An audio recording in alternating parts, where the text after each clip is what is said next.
Telangana neat స్టూడెంట్స్కి అన్యాయం జరుగుతుందా? కొట్లాడి తెచ్చుకున్న తెలంగాణ ఫేక్ సర్టిఫికేట్స్ పెట్టి ఎంబీబీఎస్ సీట్లు సాధించారు. అసలు మన తెలంగాణలో చూసుకుంటే ఏ కేటగిరీ సీట్స్ ఎన్నో అనుకుంటున్నారు. 72,094 మంది రాస్తే దాదాపు 41,584 మంది క్వాలిఫై అయ్యారు. పేద మధ్య తరగతి విద్యార్థుల మీద ఎఫెక్ట్ పడుతుంది. ప్రతి ఇయర్ తెలంగాణ నీట్ స్టూడెంట్స్కి అన్యాయం జరుగుతుందా? దీని గురించి వీడియోలో మాట్లాడుకుందాము. జనరల్గా ఏంటి అంటే కొట్లాడి తెచ్చుకున్న తెలంగాణ కొన్ని సంవత్సరాల తరబడి ఎంతో మంది వాళ్ళ జీవితాలను త్యాగం చేసి కొట్లాడి తెచ్చుకున్నారు. ఎందుకని? తెలంగాణ మా నీరు మాకు కావాలి, సో మా వనరులు మేమే అనుభవించాలి, సో మాకు వేరే వాళ్ళ పెత్తనం వద్దు, and at the same time మా ఎంబీబీఎస్ సీట్లు కానీ మా కొలువులు మాకు కావాలి అని చెప్పి కొట్లాడి తెచ్చుకున్న తర్వాత అన్ని సమస్యలు ఒక్కొక్క సమస్య నుంచి బయటపడుతున్నారు డెఫినెట్లీ. అయితే ఇక్కడ ఈ తెలంగాణకు సంబంధించి నీట్ విద్యార్థులకి ప్రతి సంవత్సరం అన్యాయం జరుగుతుందా అంటే దానికి సంబంధించి విద్యార్థుల యొక్క తల్లిదండ్రులు, దాంతోపాటు సోషల్ యాక్టివిస్టులు దీనికి ముందుకు వచ్చి దీన్ని ఎలాగైనా ప్రభుత్వం తత్వరమే ఇమ్మీడియట్ బేస్లో వారు న్యాయం చేయాలి అని చెప్పి చెప్తున్నారు. సో ఇది నిజంగానే కరెక్ట్ అంటారా, రాంగ్ అంటారా, అసలు ఏం జరుగుతుందో ఒక వ్యూ మనం తెచ్చుకోవడానికి, ఒక పర్సెప్షన్ మనం తెలుసుకోవడానికి ప్రయత్నం చేద్దాం. సో ఫస్ట్ ఆఫ్ ఆల్ ఏంటి అంటే లాస్ట్ ఇయర్ తెలంగాణ వాదన ఏంటి అంటే ఫేక్ సర్టిఫికేట్స్ పెట్టి ఎంబీబీఎస్ సీట్లు సాధించారు. దాదాపు లాస్ట్ ఇయర్ కోర్టుకు పోయి దాదాపు 86 మందికి సీట్లు వచ్చాయని అన్నారు. అండ్ ఈ సంవత్సరం ఏమో ఇంకా హుషారైపోయి నాన్ లోకల్ ఎవరైతే ఉన్నారో వాళ్ళందరూ కూడా 450 మంది ఈ సంవత్సరం వాళ్ళు కోర్టుకు వెళ్ళారు. అంటే లాస్ట్ ఇయర్లో లాగా అంటే ఏంటి 4 సంవత్సరాలు తెలంగాణలో చదివితే సరిపోతుంది అనే బేస్లో కొంతమంది మా పిల్లలు వేరే వేరే రాష్ట్రాల్లో చదువుకున్నారు కానీ పేరెంట్స్ మొత్తం మా ఇక్కడే రెసిడెన్స్ అని చెప్పి ప్రూఫ్స్ ఉన్నాయో లేకపోతే క్రియేట్ చేశారు. సో దానికి సంబంధించి వాళ్ళ పిల్లలకి సీట్లు వచ్చేలాగా వాళ్ళు ప్లాన్ చేసుకుంటున్నారు. అది కూడా ఏ కేటగిరీ సీట్స్ కోసం. అసలు మన తెలంగాణలో చూసుకుంటే ఓవరాల్గా ఏ కేటగిరీ సీట్స్ ఎన్నో అనుకుంటున్నారు. 2,180 సీట్స్ ఉన్నాయి. దాంట్లో 15% ఆల్ ఇండియా కోటా గెలిపోతుంది. 85% సీట్లు దాంట్లో.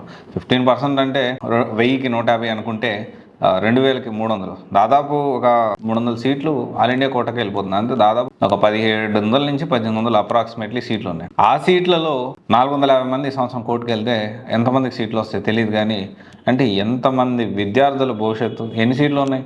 1,700 సీట్లు ఉన్నాయి. 72,094 మంది రాస్తే దాదాపు 41,584 మంది క్వాలిఫై అయ్యారు. 41,000 మందిలో 1,700 సీట్లు. ఆ 1,700లో కూడా ఒక 400 కొట్లాడి తెచ్చుకున్న తెలంగాణ వాళ్ళకి కాకుండా నాన్ లోకల్ వాళ్ళకి ఇస్తున్నారు అనేది చాలామంది పేరెంట్స్ లాస్ట్ ఇయర్ 1 మార్కులో పోయింది మా పిల్లలకి, ఈ సంవత్సరం మళ్ళీ లాంగ్ టర్మ్ తీసుకొని ప్రయత్నం చేశారు, ఈ సంవత్సరంలో వస్తుందా లేదా అని చెప్పి బాధపడుతూ ఉన్నారు. డెఫినెట్లీ ఏ కేటగిరీ సీట్ అయితే తక్కువ ఖర్చు, అంటే మనం ఖర్చు పెట్టకుండా తక్కువలో అయిపోతుంది.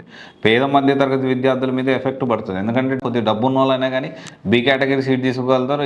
ఇంకా బాగా బలిసిన వాళ్ళు అంటే తెలంగాణలో తప్పు మాట అని నేను అనుకోవట్లేదు, నేను క్యాజువల్గా మాట్లాడతాను. బలిసిన అంటే డబ్బు ఉన్న వాళ్ళని. సి కేటగిరీ సీట్స్ బాగా డబ్బున్న వాళ్ళు తీసుకుంటారు కానీ సో పేద మధ్యతరగతి విద్యార్థులు అయితే సి కేటగిరీ తీసుకునే పరిస్థితి ఉంటుంది. ఏంటి ₹1 అంటే మామూలు విషయం, ఒక జీవితం మొత్తం సరిపోదు వాళ్ళు సంపాదించడానికి. వాళ్ళకంటే వాళ్ళలో నేను కూడా ఉన్నానులేండి, నేను కూడా పేద కన్నా మధ్యతరగతిలో నుంచే వచ్చినాను నేను కూడా. అంటే ఓవరాల్గా తెలంగాణలో 1,700 సీట్లలో ఒక 300-400 సీట్లు పోతే అంటే ఇంకా ఉన్నది ఎంత? 1,300 సీట్లు. 40,000 మంది రాశారు వాళ్ళు. అంటే ఇది కరెక్ట్ అంటే నాకైతే కరెక్ట్ అనిపించట్లేదు.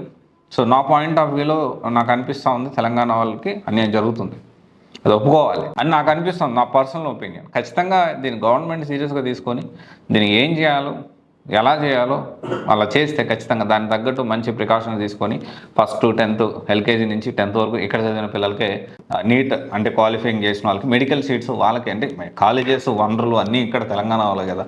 ఎలాగో 15% ఆల్ ఇండియా కోట వెళ్ళిపోతుంది. 85%లో కూడా మళ్ళీ నాన్ లోకల్ వాళ్ళు వచ్చేసేసి సో ఇక్కడ ఉండి పుట్టి పెరిగిన వాళ్ళకి ఇబ్బందులు అనేది కరెక్ట్ కాదేమో నా ఒపీనియన్. ఇదైతే తెలంగాణ స్టూడెంట్స్కి, నీట్ స్టూడెంట్స్కి అయితే అన్యాయం జరుగుతుంది నాకు కూడా అనిపిస్తూ ఉంది, నా పర్సనల్ ఒపీనియన్ ఇది.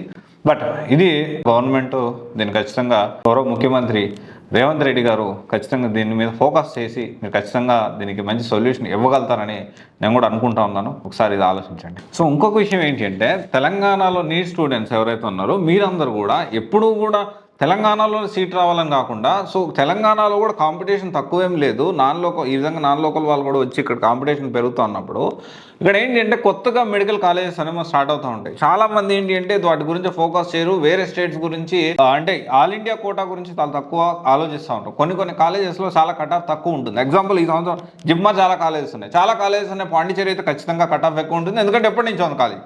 అలా కాకుండా జిప్మర్ కరైకల్ కాలేజ్ అని కొత్త కాలేజ్, డెఫినెట్లీ దానికి కట్ ఆఫ్ అనేది తక్కువ ఉంటుంది. స్టాన్లీ కాలేజ్ బెంగళూరులో, దీంతోపాటు ఇంకా చూసుకుంటే మన మదురైలో కాలేజ్ ఉంది. దాంతోపాటు ఇంకా కొత్తగా ఈ సంవత్సరం చాలా కాలేజెస్ కూడా వచ్చాయి. ఎందుకంటే కొత్త కాలేజ్కి డెఫినెట్లీ కట్ ఆఫ్ అనేది కంపారిటివ్లీ తక్కువ ఉంటుంది. సో ఇది మీరు ఆలోచన చేయాలి. సో అట్లా కాకుండా ఇక్కడే సీటు రావాలి లేకపోతే లేదు అని కాకుండా మొత్తం ఇండియా మొత్తం ఆప్షన్స్ అని ఎక్స్ప్లోర్ చేయండి. రైట్ గైడెన్స్ తోటి మనకి ఎక్కడ కౌన్సిలింగ్లో కరెక్ట్గా పొరపాటు లేకుండా ఎక్కడ పెడితే మనకి సీట్ వస్తుందో ప్రాపర్గా ప్లాన్ చేసుకొని పెడితే definitely it will help you. Okay, ఇది ఒకసారి ఆలోచించండి. Thank you. This is Raj signing off.